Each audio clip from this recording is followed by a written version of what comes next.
जय हिंद दोस्तों, आज की वीडियो में बात होगी भारत के बारे में।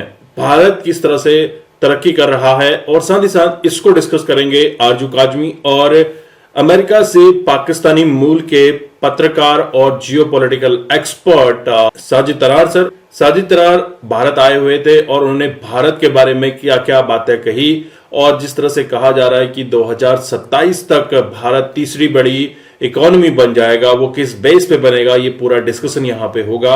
अगर आप चैनल पर नए हैं, चैनल को सब्सक्राइब करें। मैं आपको मिलता हूं वीडियो के एंड में। सर, ये भी कहा जा रहा है कि 2027 तक भारत जो है वो थर्ड लार्जेस्ट इकोनॉमी बन जाएगा।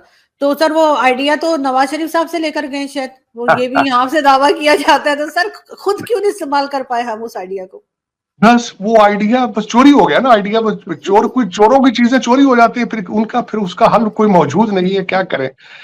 लेकिन ये कि लंदन से आए हैं, लंदन चले जाते हैं, उनका क्या है यहाँ पे, they don't have nothing to do with it. लेकिन उसमें आरजू जो मैं नई चीजें यहाँ पे देख रहा हूँ कि 109 स्पेस स्टार्टअप्स हैं यहाँ पे, 109 private startups moving toward space. और 5 मिलियन मैंने आपको बताया था कंप्यूटर प्रोग्रामर हैं, और माइक्रोसॉफ्ट और दूसरा आपके गूगल मिलके यहाँ पे 1 लाख आर्टिफिशियल इंटेलिजेंट स्पेशलिस्ट बनाने का इरादा कर रहे हैं। तो आप फिर देख लें आप ये क्या भारत किस तरह, आप पूरी दुनिया मिलके भारत की तरक्की को किस तरह रोक पाएगी। भारतीय यहाँ से डायस्पोरा बन के, लेबर बन के नहीं अब जा रहे हैं, अब वो टेक्नोक्रेट बन के जा रहे हैं। 1 लाख यहाँ से इजराइल जाएंगे, और इजराइल आपको पता ही है कि आपको नई टेक्नोलॉजी के स्टार्टअप सारे इजराइल से आते हैं। तो फिर इसमें बहुत बड़ी हमारा मोदी जी की नहीं, देखिए मोदी साहब ने परफॉर्म करके दिखा दिया। इसके उनसे देखे, उनकी लिस्ट है। नफरत का दरवाजा थोड़ा सा बंद करके देखे कि मोदी साहब ने क्या किया, भारत जा कहां रहा है, पहुंच कहां रहा है, जरा गौर करें इस पे। लेकिन हम नहीं देख रहे हैं, नहीं सोच रहे हैं, यही कमजोरी है। मैं तो इनसे मिन्नतें कर करके मर गया हूं। मुझे बार बार ये कहते हैं कि तुम शायद पता नहीं इंडियन क्यों इतना करते हो। चलो, इंडिया का मॉडल नहीं पसंद आ रहा, बांग्लादेश का देख लो, चाइना का देख लो, जिनकी हिमालय से ऊपर है, उनसे ही सीख लो कुछ यार। वो पठान भाई है तुम्हारे, तुमने अपना सारा मुल्क तबाह कर लिया उनका। अब तो अफगानी करेंसी आपकी तो वो भी बेहतर है आपसे। लेकिन आप सीखना नहीं चाहते ना। आप बस, आपको पता नहीं क्या शौक है, जुनून है कि जिहाद करना है। हालांकि आपको पता है आप जिहाद नहीं कर सकते। आप जिहाद आपने किया ही नहीं है माजी के अंदर। ये जो लौंडे लपाड़े हैं, इनको हिस्ट्री की किताब 10 रुपए की लेकर दें, इनको देके पढ़ो यार। तुम्हारे आबाओ इजदाद जो थे वो पठानों के सामने लेट जाते थे। वो कभी उन्होंने जिहाद नहीं किया माजी के अंदर। क्यों इसके साथ टाइम जाया कर रहे हो? मैथ पढ़ो खुदा के लिए, अगर बचना चाहते हो। सर, आप उर्दू में ट्वीटें करते हैं। मैं इस वक्त आरजू ओबराय होटल में बैठा हूं। बिल्कुल।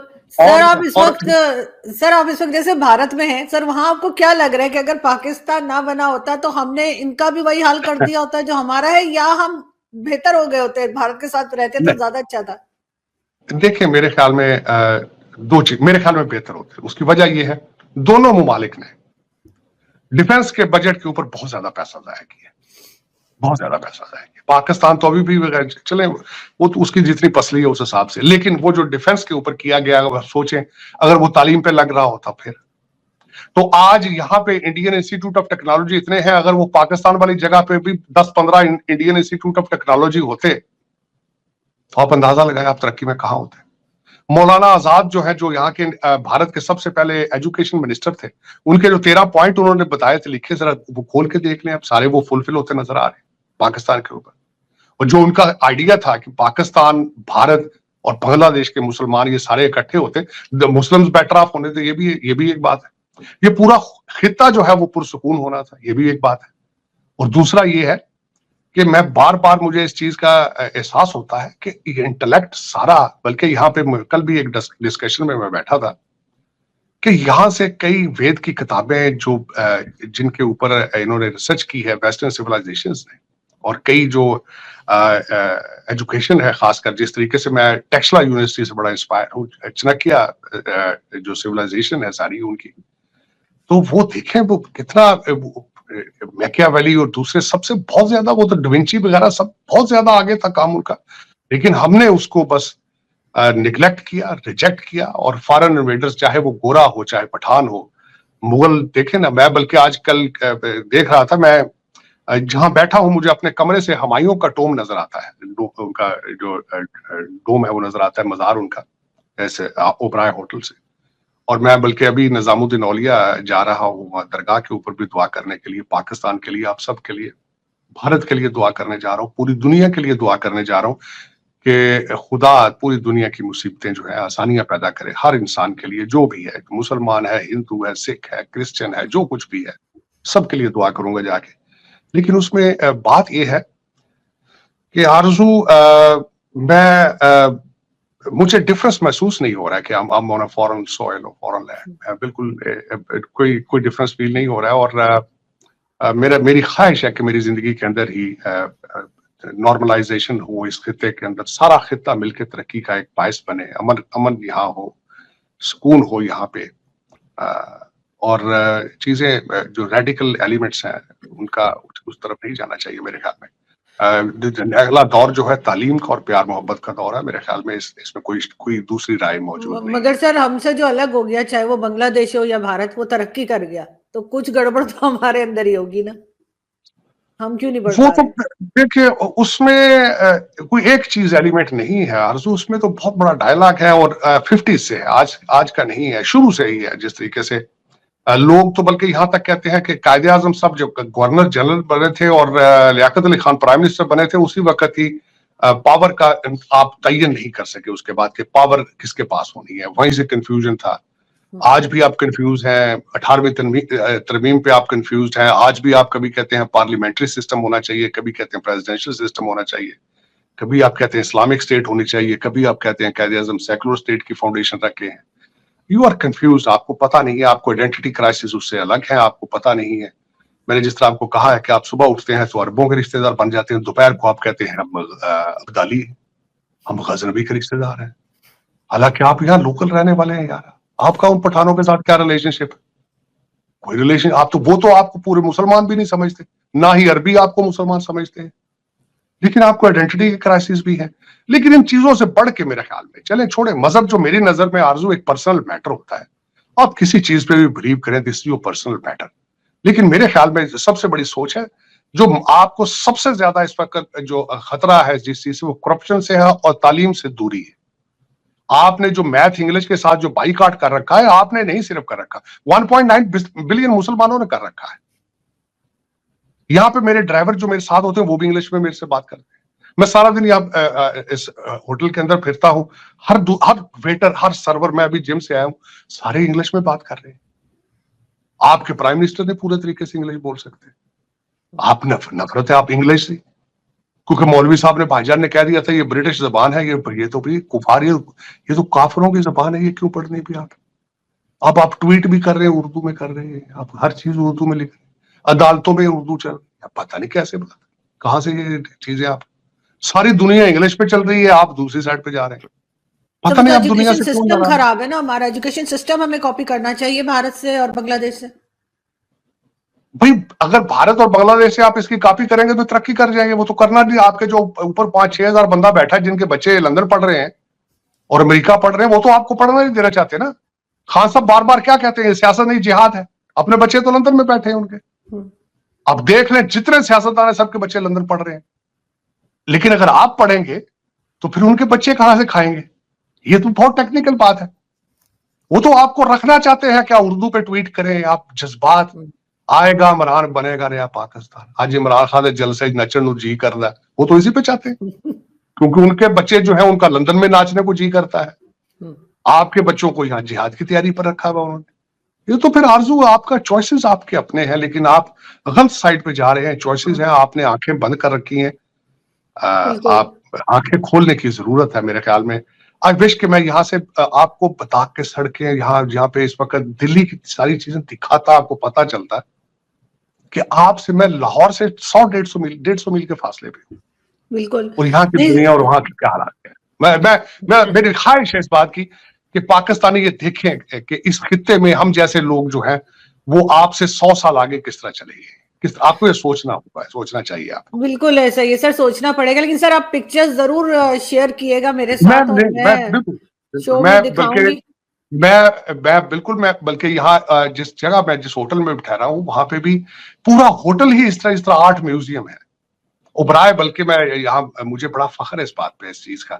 उबराए फख्र भी है, अफसोस भी है। उबराए साहब जो थे वो झेलम से थे। उबराए जो जिन्होंने इस चेन के जिन्होंने शुरुआत की थी, कश्मीर जाके उन्होंने पहला होटल खोला था। मुझे फख्र है उन पे। पाकिस्तान ने ऐसे ऐसे लोग वहां से यहाँ आए हैं जिन्होंने दुनिया के नक्शे तब्दील करके रख दिए। मैं जिस होटल में बैठा हूँ पूरा होटल इस तरह आर्ट का म्यूजियम है और रिमार्केबल, और कस्टमर सर्विस इस तरह है कि आप सोच नहीं सकते। अमेरिका इसके सामने लगता है जिस तरह कुछ भी नहीं है सर, क्योंकि सारी दुनिया से लोग आते हैं ना, हमारे यहाँ तो लोग डरते हैं आते हुए सिक्योरिटी रीजंस की वजह से, तो जाहिर इनका बिजनेस ही नहीं है। वही बात यहाँ पे आप सोच नहीं सकते। मैं उबराए होटल में जब भी रेस्टोरेंट जाता हूँ, सारा 80% क्लाइंट्स जो है सारे फॉरेनर, वेस्टर्न या अमेरिकन, यूरोपियन और अमेरिकन। और इस वक्त और मैं एक और छोटी सी बात, जमनपुर के अंदर हमारे जो अडानी साहब हैं उनके बच्चे की शादी हो रही है।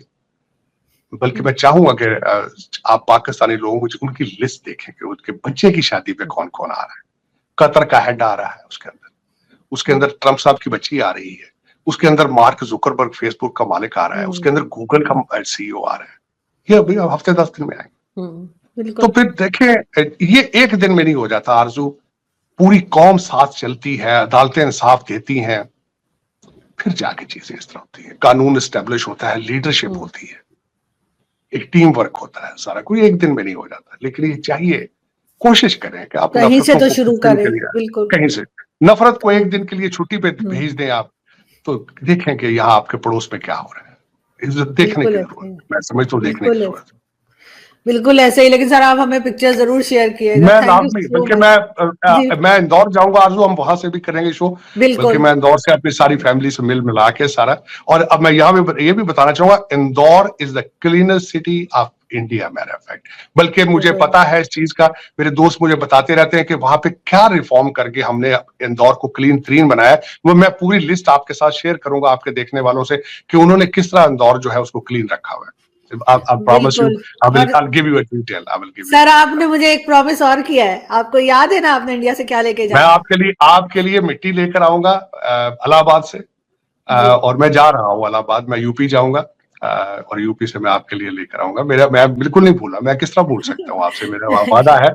और आरजू मेरी एक और ख्वाहिश है ये भी, बल्कि मैं कहता हूँ खुदा करे वो भी, कि आप और मैं इकट्ठे यहाँ पर आए और इसी इंडिया गेट से खड़े होकर हम दोबारा बात ये करें। ये भी मेरी खुदा मेरी ख्वाहिश पूरी करेगा, हम इकट्ठे आएंगे इंशाल्लाह। बहुत शुक्रिया sir, thank you so much. दोस्तों आपने ये वीडियो देखी और आपको आइडिया लग गया होगा कि भारत की ग्रोथ क्यों हो रही है, किस तरह से भारत लगातार विश्व पटल पर उभर रहा है। लगातार भारत में नई इन्वेस्टमेंट आ रही है, क्योंकि भारत अपनी जड़ों पर काम कर चुका है। अब भारत ने अपनी जड़ों पर क्या काम किया, वो था एजुकेशन।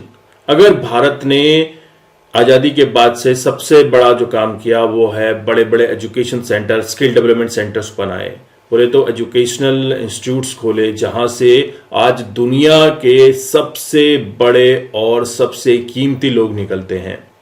अगर आप उठाकर देख लें तो दुनिया की टॉप 25 या टॉप 50 कंपनीज ले लें, उनके जो सीईओ, सीएफओ या फिर एलीट मैनेजमेंट है वो भारत से ही बिलोंग करता है और भारत की फैक्ट्री से निकले हुए ये लोग हैं। वहीं पाकिस्तान आतंकवाद की फैक्ट्री चलाता है। एक बार यूएन में जयशंकर साहब ने कहा था बिलावल भुट्टो को रिप्लाई करते हुए, ये बोल पड़ा, देखिए आतंक की फैक्ट्री, आतंक के इंडस्ट्री का लीडर। तो दोस्तों पाकिस्तान का जो बुनियाद रखा गया था मजहब के नाम पे, और मजहब जब बहुत हावी हो जाता है तो वह बहुत बड़ा गलत रूप ले लेता है।